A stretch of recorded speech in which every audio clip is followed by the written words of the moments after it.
A rocket's thunderous climb hides its silent architects. We remember the astronauts and the visionary leaders, but we have forgotten the 20 lesser-known engineers who truly built our path to the stars. These are the brilliant minds who solved impossible problems with little more than a slide rule and unwavering determination.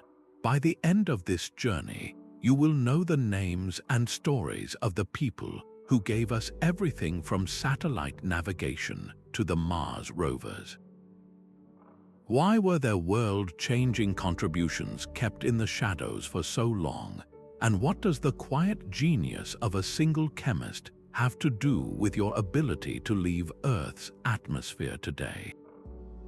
How many history-making moments actually depend on someone you have never heard of? She worked without a university degree, armed only with a profound understanding of chemical bonds and explosive reactions. Mary Sherman Morgan's world was one of volatile liquids and immense pressure, both chemical and professional. In the 1950s, American rockets were struggling, their engines coughing and stalling, unable to achieve the stable thrust needed to reach orbit. The problem was the fuel. Early propellants were temperamental, prone to violent instability, turning potential launch vehicles into bombs on the pad. Morgan, a lone woman in a sea of male engineers, was given America's most urgent assignment: create a stable, powerful fuel and do it quickly. What she conceived in her quiet calculations was a revolutionary mixture she named Hydyne. This was not a single chemical but a sophisticated blend, a liquid oxygen booster that transformed the performance of the Redstone rocket's engine. It was Hydyne that powered the Jupiter C rocket, a vehicle that finally worked with relentless reliability. On a cold January night in 1958, that rocket roared skyward, carrying Explorer 1, America's first successful satellite, into the cosmos. That singular beep from orbit announced the United States had entered the space race, all thanks to a formula devised by a woman whose name was kept secret, her achievement buried under layers of classification. Mary Sherman Morgan's propellant proved that controlled power was possible, that we could tame the very explosions that threatened to hold us back. Her work established a new foundation for liquid fuel, a legacy written not in headlines, but in the silent, steady burn that pushes humanity beyond the sky. And while her fuel propelled us upward, another quiet mind was already designing how we would steer our course through the void. While Mary Morgan's fuel gave rockets the power to leave Earth, a far greater puzzle remained. How do you land on another world? At NASA, the debate over how to reach the moon was tearing the agency apart. The favored method seemed straightforward. A massive rocket could fly directly to the moon and back, or two spacecraft could meet in Earth orbit before making the journey, but the numbers were terrifying. The direct approach required a rocket larger than a naval destroyer, a monster of engineering that might not even be buildable. Earth orbit rendezvous was only marginally less daunting. The challenge appeared insurmountable, a wall of fuel and mass that threatened to stop the Apollo program before it even began. Into this storm of doubt stepped a quiet, determined engineer named John Houbolt. He was not a senior manager, just a man with a slide rule and an unshakable belief in an idea everyone else considered absurd: lunar orbit rendezvous. His concept was brilliantly simple, yet to his colleagues it sounded like science fiction. Instead of one giant ship going all the way, a mothership would orbit the moon while a small, lightweight lander separated to make the final descent. After the moonwalk, the lander's top half would blast off to rendezvous and dock with the mothership for the trip home. To the established experts, this was sheer madness. The notion of performing a delicate docking maneuver 250,000 miles from Earth, with no chance of rescue if it failed, seemed like a suicidal gamble. Houbolt faced ridicule and outright hostility. His career was on the line, so he made a desperate, career-risking move. He bypassed the entire chain of command and sent a passionate, 9-page letter directly to a top NASA administrator. In it, he pleaded his case, arguing that lunar orbit rendezvous was not just an option, it was the only way. He backed his conviction with pages of meticulous calculations, proving it would save billions of dollars and years of development time. His stubborn advocacy finally broke through the resistance. That single, elegant solution became the operational backbone of Apollo. Every moon landing, from Armstrong's first step to the final rover mission, depended on Houbolt's rejected idea. He proved that the key to reaching another world was not just brute force, but a moment of brilliant, strategic choreography in the void. And as we mastered the dance of orbital rendezvous, another engineer was solving the problem of how to guide our ships through that emptiness with perfect precision. While John Houbolt's orbital choreography made the moon landing possible, it created a terrifying new question. What happens if everything goes wrong during launch, with the astronauts trapped in a crippled lunar module? Their survival would depend on a single, autonomous system making a life or death decision in a fraction of a second. This was the world of Judith Love Cohen, an electrical engineer tasked with helping to design the Abort guidance system. Her mission was to program a computer so primitive by today's standards that it had less processing power than a modern car key fob. This tiny brain had to instantly recognize a catastrophic failure, then navigate the fragile lander away from a disintegrating rocket and onto a safe trajectory, all without any human input. The complexity was staggering. Cohen and her team were writing code that had to be perfect, with no room for error, on hardware that was relentlessly limited. The story of her dedication is legendary. She went into labor with her son, but a critical bug in the Abort system code remained unsolved. So she brought her work to the hospital, meticulously checking printouts of the software, and she only stopped when she had found and fixed the flaw. Shortly after solving the problem, her son was born. That level of commitment was woven into every line of code she helped create. The Abort guidance system was a silent guardian, a layer of intelligence and safety that thankfully never had to be used in a real Apollo emergency. But its very existence gave every astronaut and engineer the confidence to press on, knowing there was a final, automated chance for survival. Judith Love Cohen's work on embedded systems created a legacy of smart, responsive machinery that now guides every modern spacecraft, from rovers on Mars to probes at the edge of the solar system. Her code proved that machines could be trusted with our most precious cargo, human lives, and it all started with a mother's determination to solve one last problem before welcoming her child into the world.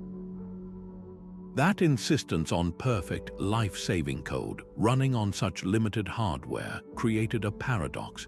The very complexity and cost of space technology seemed to lock it away in a realm of superpowers and vast budgets. Access to orbit was a fortress, its gates open only to a select few, but a quiet rebellion was brewing, not in a government lab, but in a university classroom.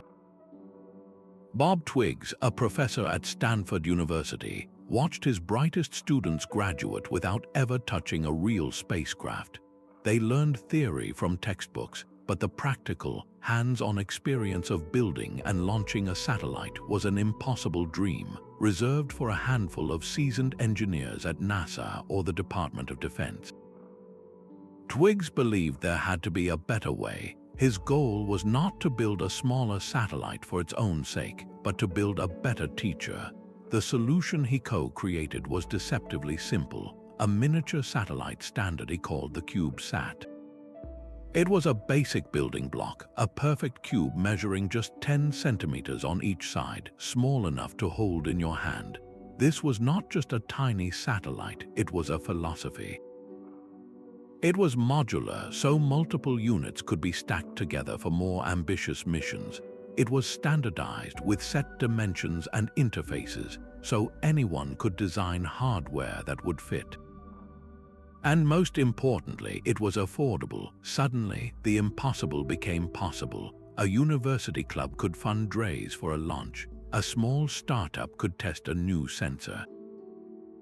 A developing nation could place its first national satellite into orbit, built by its own students. What began as a teaching tool ignited a global revolution.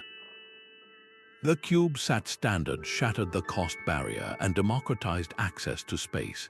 It sparked an explosion of innovation in small satellite technology, leading to vast constellations that now monitor our changing climate in real time, provide internet access to remote communities, and test new technologies in the microgravity environment of low Earth orbit.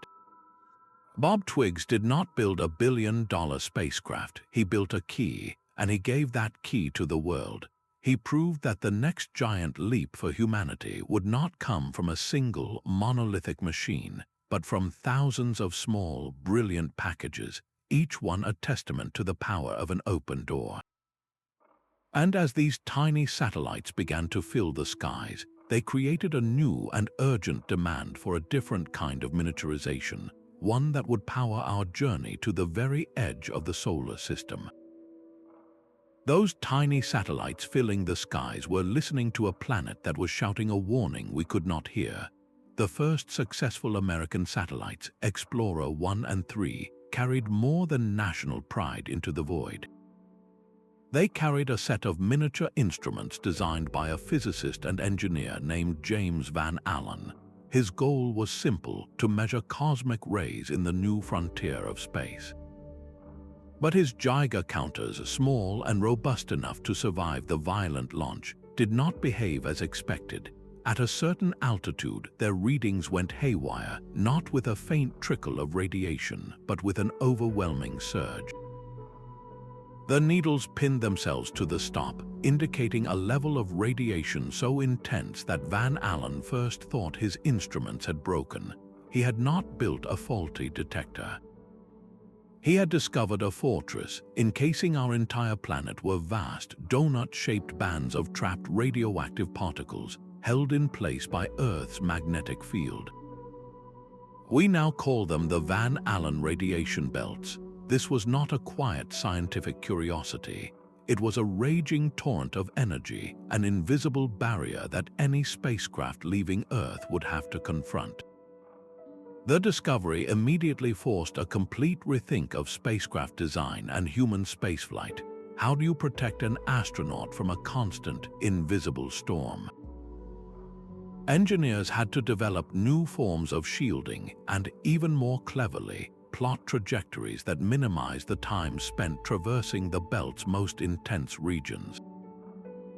Every Apollo mission to the moon had to punch through this radioactive gauntlet, a direct result of Van Allen's paradigm-shifting discovery. His work proved that the greatest danger in space is often what you cannot see, and that the engineer collecting pure data can, in a single moment, redraw our map of the solar system and build a safer path through the stars. A satellite suspended in the silent, black void is a masterpiece of balance. For years on end, it must hold its position against the subtle but relentless tug of solar wind and Earth's own gravity, a delicate dance requiring constant, tiny corrections. Each minor adjustment burns precious fuel, and when the fuel runs out, the multi-million-dollar satellite becomes useless space junk, drifting from its assigned post. This was the costly problem Yvonne Brill set out to solve. As a pioneering female propulsion engineer in a field dominated by men, her path was never easy, but her focus was unwavering. She looked at the standard thrusters of the day and saw inefficiency. They were wasting propellant, shortening mission lifespans, and costing a fortune. Her brilliant solution was the electrothermal hydrazine thruster. It was an engine of elegant simplicity. Instead of just burning the hydrazine fuel, her design first passed it through a powerful electric heater, superheating the liquid into an immensely energetic gas. This process extracted far more push from every single drop of propellant. The result was a revolution in satellite station keeping. Satellites equipped with her thrusters could now maintain their precise orbits for years longer than ever before. This single innovation saved countless missions, preserving the weather data, television broadcasts, and global communications that the world below depends on every single day. Yvonne Brill's quiet perseverance in the face of professional barriers gave us a more efficient way to navigate the vacuum, a technology that became an industry standard. Her thrusters proved that endurance in space is not just about having enough fuel, but about using every molecule with intelligent grace. And that very principle of endurance, of making things last in the harshest of environments, demanded a parallel revolution not in engines, but in the very skin of our spacecraft. The skin of a spacecraft is its first and last line of defense, a shield against the vacuum's brutal temperature swings and the sandblasting of micrometeoroids. For decades, that shield was heavy, a thick metallic shell that added immense weight and limited what we could carry beyond our atmosphere. But what if you could weave a shield that was both stronger and lighter than steel? This was the material science puzzle that engineer James B., often called J.B., King dedicated his career to solving. His focus was on the most massive, most critical component of any rocket, the enormous fuel tanks. Picture the bulbous tanks of a traditional rocket constructed from thick, heavy aluminum. They were like immense metal balloons, strong enough to contain thousands of gallons of super-cold fuel, but their sheer mass was a constant tax on performance. Every single kilogram of tank weight was a kilogram of satellite, science instrument, or life support system that could not be carried into orbit. J.B. King led the team that asked a radical question. What if we could build these tanks out of something entirely new? Their answer was to pioneer the first composite cryogenic fuel tanks, crafting them not from metal, but from lightweight, high-strength carbon fiber. This was not a simple substitution. It was a revolution in the very skeleton of spaceflight. Think of it like replacing a solid oak barrel with one woven from impossibly strong threads, a vessel that is both tougher and almost weightless by comparison. But this new material came with its own nightmarish challenges. They were working with liquid hydrogen, the coldest liquid in existence, which shrinks metal but behaves unpredictably with carbon composites. The tanks had to withstand this cryogenic deep freeze without developing microscopic cracks, flaws that could spell instant catastrophe under pressure. Then there was the problem of connection. How do you join this advanced woven carbon fiber tank to the rest of the rocket's metal, plumbing without creating a weak point where stresses would concentrate and tear the structure apart? King and his team had to invent entirely new engineering solutions, developing novel seals and managing the thermal stresses between the frigid composite and the warmer metal fittings. His foundational work on programs like the X-33 paved the way for a new generation of launch vehicles. By making the fuel tanks dramatically lighter, he directly increased the rocket's payload capacity and efficiency. This quiet leap in material science is what makes the dream of sending heavier payloads, perhaps even human habitats, to Mars and beyond a tangible goal. J.B. King proved that the future of exploration is not just about bigger engines, but about the subtle, intelligent strength of the vessels that carry us. And as we learned to build stronger, lighter ships, we faced a new obstacle, the silent, invisible fog that threatened to blind our most powerful eyes in the sky. The astronauts atop the Saturn V rocket were placing their ultimate trust in a system they prayed would never activate. This was the launch escape system, a tower of solid fuel rockets perched like a slender needle above the command module, and its lead structural engineer was Charles Bass, known to everyone as Charlie. His responsibility was to design a last-second escape, a way to rip the crew capsule free from a monstrous, exploding booster. The challenges were almost contradictory. The escape rocket had to fire with absolute, instantaneous reliability, generating a tremendous thrust to overcome the drag and violence of a disintegrating rocket beneath it. Yet this explosive acceleration had to be controlled, the G-forces carefully managed so they would not crush the astronauts it was trying to save. Too slow, and the crew would be consumed by the fireball. Too violent, and the rescue itself would be fatal. Charlie Bass and his team lived in a world of meticulous calculations and brutal testing. They fired the escape motor on the ground, watching the raw power it unleashed, and then analyzed every strain and stress on the capsule structure. They engineered the sequence with perfect timing, the tower pulling the command module clear, followed by its jettison and the deployment of the parachutes for a safe ocean landing. This was not just another component, it was a psychological covenant. Every astronaut who strapped into an Apollo spacecraft knew that Charlie Bass had built them a final, desperate chance for survival. The launch escape system was the silent guarantor of their courage, the engineering answer to the terrifying question of what happens when a controlled explosion goes out of control. It provided the foundational confidence that allowed humans to venture into the void, knowing that even in the face of catastrophic failure, there was a plan. And that vital focus on protecting human life in the most extreme environment would soon demand another kind of genius, one focused not on escape, but on creating a tiny, self-contained world where life could endure. A spacecraft plunging back to Earth faces a wall of fire hotter than the surface of the sun. The key to survival was not a sleek, sharp needle, but something far more counterintuitive. Max Faget, a brilliant and practical engineer at NASA, championed a shape that seemed to defy logic, the blunt body capsule. While others imagined streamlined designs, Faget understood that re-entry was not about cutting through the air, but about using it as a brake. He theorized that a broad, flat heat shield on the bottom would create a massive, buffering shockwave just ahead of the craft. This invisible cushion of superheated plasma would carry over 90% of the searing thermal energy away from the capsule itself, leaving the vehicle cocooned in a relatively cooler pocket of air. He did not just propose the idea, he proved it with relentless testing and mathematical certainty.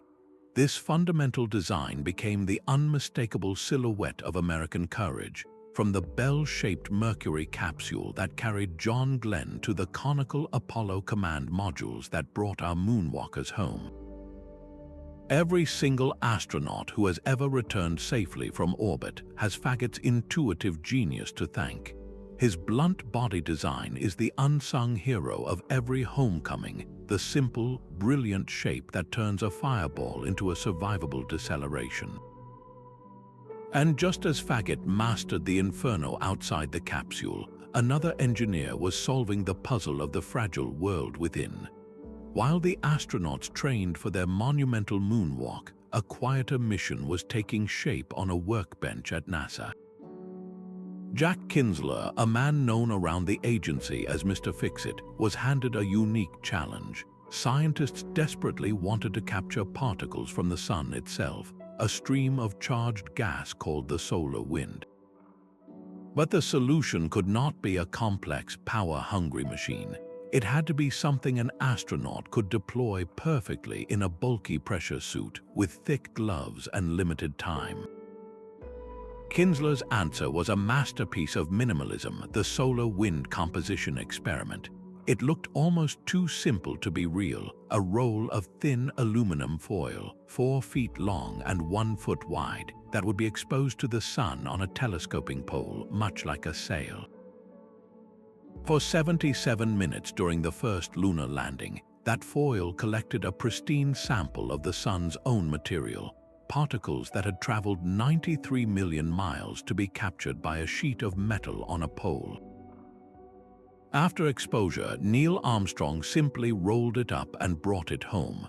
This elegantly simple device provided humanity with its first direct samples of the solar wind, data that unlocked secrets of the sun's composition and the dynamic processes that fuel our entire solar system. Jack Kinzler proved that the most profound science does not always require the most complex tools, just the most thoughtful design. That same philosophy of simple, robust reliability would soon be tested in a far more desperate situation, where the survival of 3 astronauts hinged on another one of his brilliantly uncomplicated inventions. That delicate dance of 2 spacecraft meeting in orbit required a perfect mechanical handshake. Caldwell Johnson was the architect of that handshake, the lead designer of the probe and drogue docking system. His challenge was to create a mechanism that was both incredibly strong and surprisingly forgiving. 2 vehicles, each moving at thousands of miles per hour, had to connect with a gentle nudge and form a single, rigid, airtight structure. A hard metal-on-metal impact could shatter the docking rings, while a misalignment of even a few degrees could leave the craft bouncing off each other into separate orbits. Johnson's solution was a work of mechanical genius. On one spacecraft, he placed a probe, a slender, tripod-like structure with 3 soft capture latches at its tip. On the other, he mounted a drogue, a cone-shaped receptacle with a strong, central capture latch. The design was intentionally passive and guided. As the probe entered the cone, its latches would engage first, absorbing the initial energy and softly capturing the 2 vehicles. This gentle first connection gave the astronauts a moment to confirm a secure hold before they retracted the probe, pulling the 2 crafts' main docking rings tightly together. Then a dozen heavy-duty latches would slam shut, forging a pressurized tunnel strong enough to withstand the violent maneuvers of a spaceflight. The ultimate test of his design came not during a routine link-up, but in the desperate hours of Apollo 13. After an explosion crippled their ship, the astronauts were forced to use the Lunar module as a lifeboat. The integrity of that docking tunnel, the seal Johnson designed, became their literal lifeline. It held firm against the strain of a crippled spacecraft and the frantic efforts to conserve power and oxygen, never leaking, never failing. It was that quiet, unshakable reliability that saved 3 lives. Caldwell Johnson's elegant system proved that we could build connections in the void, that separate pieces of technology could come together to form something greater than the sum of their parts. His work laid the physical foundation for the modular architecture of the International Space Station, a sprawling outpost assembled entirely through such handshakes in the dark. The sheer ambition of the space shuttle was not its wings or its cargo bay, but the controlled fury contained within its 3 main engines. These were not disposable firecrackers. They were the most complex reusable rocket engines ever conceived, machines that had to survive the brutal extremes of spaceflight and then be ready to do it all over again. Guiding the creation of these mechanical marvels was Jim Odom, the manager of the RS-25 engine program. His task was to oversee an engineering effort of almost unimaginable precision, building a power plant that operated at pressures so high and temperatures so fierce they pushed the very boundaries of known science. The heart of the challenge was the turbopumps, intricate masterpieces of spinning metal that had to move thousands of pounds of super-cold liquid hydrogen and oxygen every single second, forcing the propellants into the combustion chamber with relentless, violent pressure. Inside that chamber, the controlled explosion was hotter than the surface of the sun, a contained inferno that demanded new alloys and revolutionary cooling techniques just to keep the engine from vaporizing itself. Under Odom's leadership, each of these monumental problems was met and solved. The result was an engine of unparalleled efficiency and breathtaking reliability, a powerhouse that could be inspected, refurbished, and flown mission after mission. The RS-25 became the beating, reusable heart of the shuttle, its thunderous roar a testament to the idea that access to space could be routine. Jim Odom's work proved that reusability was not a fantasy, but an achievable engineering goal, a philosophy that would eventually ignite the entire commercial space industry. But this relentless drive to reuse entire rocket systems demanded more than just brilliant engines. It required a complete reinvention of how we build things for space in the first place. The invisible power of a magnet extends far beyond holding a child's drawing to a refrigerator door. In the quest to understand the fundamental nature of the universe, a physicist named Helen T. Edwards engineered a tool of immense power, and in doing so, she quietly gifted spaceflight a new set of capabilities. Her life's work was the Tevatron Particle Accelerator, a colossal underground ring where scientists smashed particles together at nearly the speed of light. To bend these infinitesimal projectiles around the circular track required magnets of unimaginable strength, but traditional electromagnets consumed staggering amounts of electricity, making the machine prohibitively expensive to run. Edwards led the monumental effort to pioneer the first large-scale use of superconducting magnets. This was a leap into a world of extreme cold. Superconductivity is a strange and magical state where certain materials, when chilled to temperatures hundreds of degrees below zero, lose all electrical resistance. This allows for immense electrical currents to flow forever without any loss, creating immensely powerful magnetic fields without the crippling energy bill. But achieving and maintaining that deep freeze for miles of magnet coils was an engineering nightmare in itself. She and her team had to master the art of large-scale cryogenics, designing a sophisticated plumbing system that circulated liquid helium, the coldest liquid known, throughout the entire accelerator ring. This was not just a physics experiment, it was a crash course in managing the cold.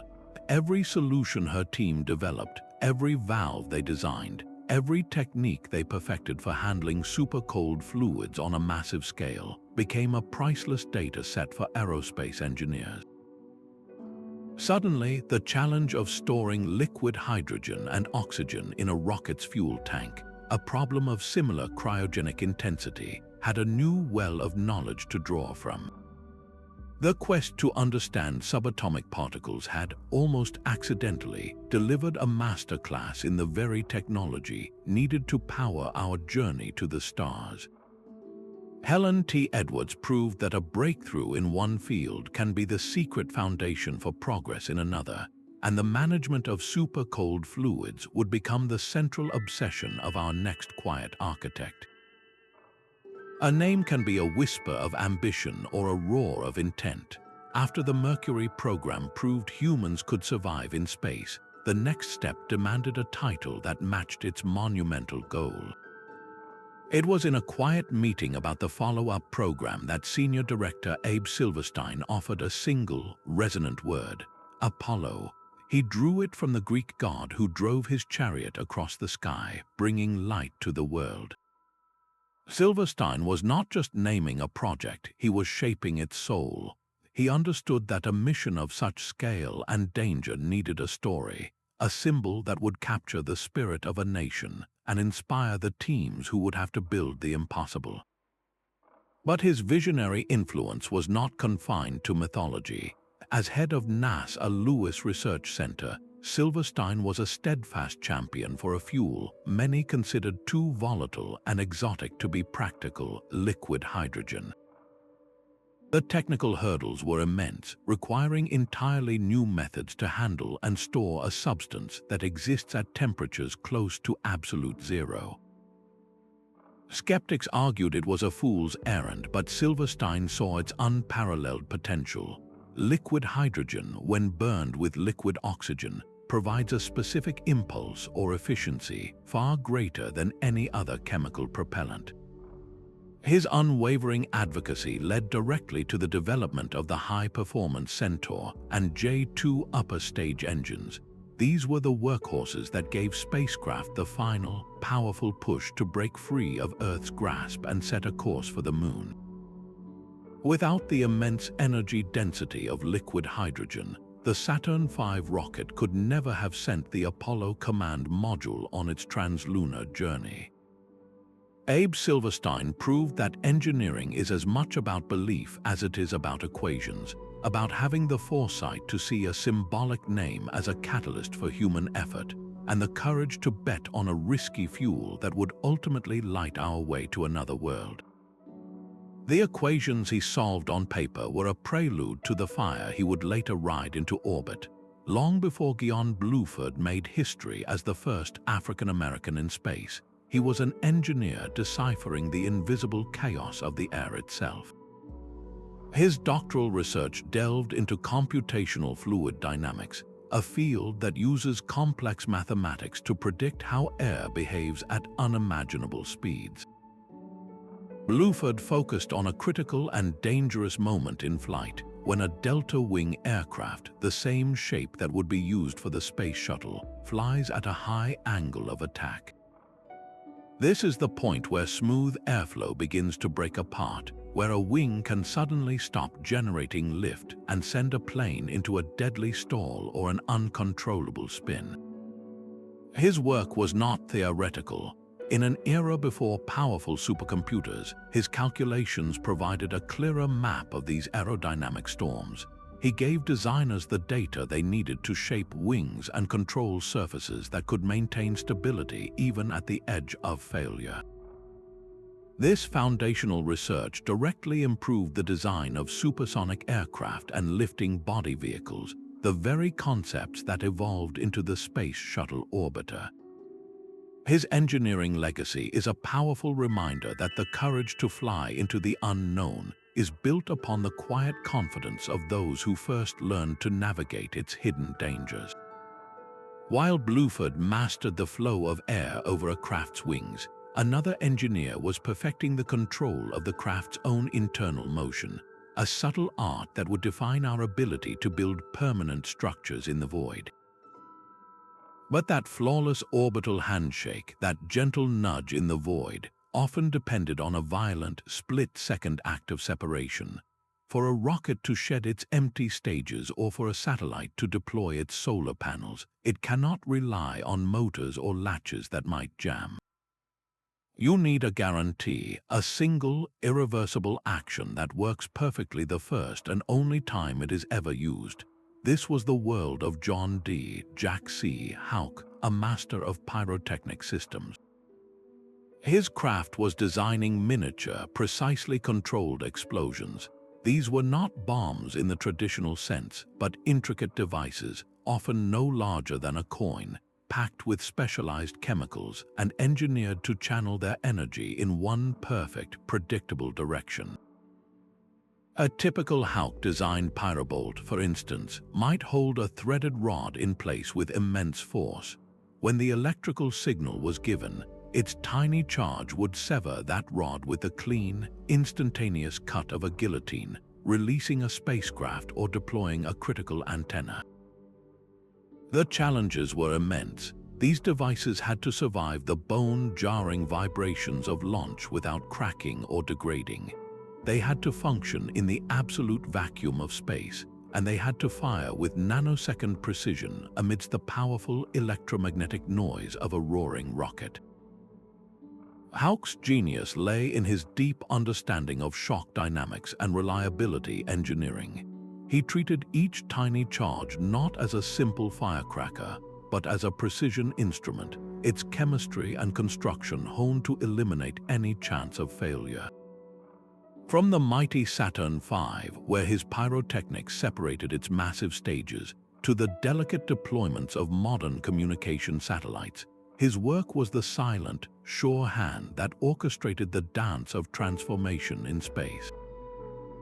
It is one of the great paradoxes of rocketry that our most delicate achievements in orbit are made possible by these brief, perfectly controlled moments of destruction. While rockets roared on launch pads, a different kind of mission was unfolding on television screens across America. Shirley Thomas was not an engineer of spacecraft, but an architect of understanding. At a time when the space program was a cascade of breathtaking headlines, she recognized a profound disconnect. The public saw the towering rockets and the heroic astronauts, but the thousands of men and women who designed, tested, and built these machines remained anonymous, their stories untold. Thomas dedicated her career to closing that gap. As the producer of the landmark television series The Real Stuff, she turned her camera away from the spectacle of launch and toward the people in the quiet rooms. She captured the late nights at the drafting table, the intense debates in mission control, and the quiet pride of a technician holding a component they had perfected. Her books further immortalized these figures, profiling the engineers and scientists with the depth usually reserved for celebrities. She understood that for the public to truly support this grand endeavor, they needed to connect with the humanity behind the hardware. Her work translated the cold language of equations and schematics into the warm, compelling narratives of human struggle and triumph. By giving a face and a story to the anonymous engineers, Shirley Thomas did more than just document history. She actively built the cultural foundation that made sustained exploration possible. She engineered public sentiment, fostering a sense of shared ownership and wonder that inspired a new generation to look at the stars and see not just a destination but a career. Her preservation of these personal legacies ensures that the quiet architects are remembered, their contributions woven permanently into the story of our journey to the cosmos. And just as she captured the human story of reaching for the stars, another engineer was perfecting our ability to capture the stars themselves. A spacecraft cannot simply land anywhere on an alien world and hope for the best. It needs a safe harbor, a place chosen not by chance, but by a deep reading of the geological story written across the landscape. James W. Head III, a geologist who thought like an engineer, became the essential translator of those planetary stories. Before Apollo, the moon was a blank slate of light and shadow. Head and his colleagues took the grainy, black and white images and data from the earliest lunar orbiters and began the painstaking work of cartography. This was not merely drawing craters and seas. It was forensic science, interpreting the history of asteroid impacts and volcanic flows to determine which plains were smooth enough for a landing and which crater rims held the most ancient, scientifically valuable rocks. His geological maps became the strategic roadmaps for the entire Apollo program. He analyzed the proposed landing sites, flagging treacherous slopes and fields of house-sized boulders that could spell disaster for the fragile lunar module.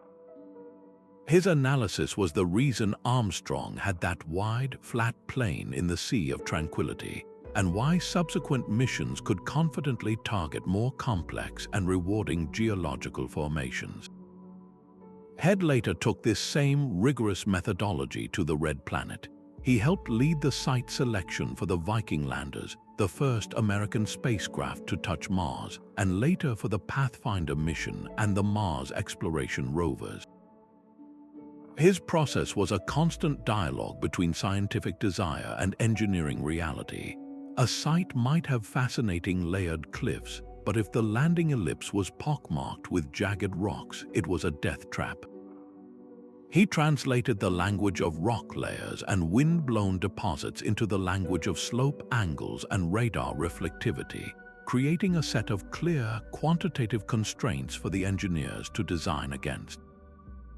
This fusion of disciplines ensured that our first robotic emissaries and the humans who followed them to the moon did not just arrive on another world. They arrived in a place where they could immediately begin their work, turning a perilous descent into a purposeful beginning. Jim had proved that to explore a planet, you must first learn to read its autobiography. A pressurized spacesuit is a personal spacecraft, a miniature vessel of life in the void, but for years its greatest enemy was its own internal atmosphere. The simple act of bending an elbow inside that inflated cocoon felt like trying to fold a fully inflated car tire. An astronaut's energy was drained not by the monumental task of walking on the moon, but by the ceaseless struggle against their own clothing, their muscles fighting to compress the rigid gas bubble around each joint with every single movement. This was the exhausting reality that Charles Lowry, known to everyone as Chuck, was determined to shatter. A man with a profound understanding of practical mechanics and human ergonomics, Lowry saw the problem not as a limitation of materials, but as a failure of design philosophy. His revolutionary answer was the constant volume joint, a system now known simply as the Lowry system. Imagine the clever arrangement of pulleys and cables inside a window blind, but scaled to the complexity of a human shoulder. Lowry embedded this precise network within the fabric of the suit itself. As an astronaut bent their arm, the cables would subtly shift and the fabric would fold in a specific, engineered pattern. This brilliant arrangement created a series of small, collapsing volumes that maintained the suit's total internal air pressure without forcing the astronaut to compress the entire limb section. The fight was over. The suit now moved with the wearer, not against them. On the lunar surface, this translated directly into mission success. An astronaut could effortlessly reach down to pick up a moon rock, their fatigue levels plummeting. They could wield a geological hammer or set up a complex science station with a precision that would have been impossible in the old, rigid suits. Chuck Lowry's work transformed the spacesuit from a bulky, life-preserving shell into a true extension of the human body, a tool that amplified an astronaut's capability instead of diminishing it. This quiet revolution in mobility proved that surviving in space was not enough. We had to be able to work there, to perform with grace under pressure. And just as Lowry enhanced the astronauts' physical interaction with their environment, another engineer was perfecting their ability to perceive it, to see the universe with a clarity we had never before possessed. The silence of a spacecraft coasting behind the moon is absolute. For the Apollo 8 astronauts, it was a moment of profound isolation, cut off from every human voice and signal from Earth. Their safe return depended entirely on a single engine burn, a precisely timed push that had to be calculated from 240,000 miles away. In the buzzing tension of mission control, that responsibility fell to Frances Poppy Northcutt, the first female engineer to ever hold a console position in that hallowed room. Her specialty was the most critical math of all, the return-to-Earth trajectory. While the world held its breath for the crew to reappear from the lunar far side, Northcutt was the one who had already charted their path home. Her work focused on the elegant physics of the free return trajectory, a path that uses the moon's own gravity as a slingshot. If the main engine failed, this celestial mechanics would loop the spacecraft around the moon and naturally fling it back toward Earth, a built-in safety net for every lunar mission. But to make that net secure, the initial conditions had to be perfect, a dance of velocity and position calculated to an impossible degree of accuracy. Poppy Northcutt was the architect of that precision, her numbers dictating the exact second and direction for the engine to fire. The pressure was immense, a single mathematical error meaning the difference between a safe re-entry and a crew lost forever in the void. She navigated this high-stakes environment while also facing the quiet, constant challenge of being a woman in a room dominated by men, her expertise a quiet force that steadily dismantled barriers. Her calm competence under that dual pressure ensured that humanity's first travelers to the moon always had a guaranteed ticket home, a silent promise written not in words, but in the flawless language of orbital mechanics. That relentless drive for precision, for finding the fundamental constants that govern motion, would find its ultimate expression in the final engineer's quest to measure the universe itself. 20 lives, 20 threads in a tapestry of fire and ingenuity have led us here. The thunder of a rocket is a chorus, not a solo. These quiet engineers, each a master of their own small, critical domain, shared a common creed. They were driven by an insatiable curiosity, a resilience that treated failure not as a setback but as data, and a profound pragmatism that focused on the immediate, solvable puzzle. Their collective legacy is the world you live in now, a world woven together by the satellite constellations they enabled, guided by the navigation systems they perfected, and protected by the safety protocols they invented.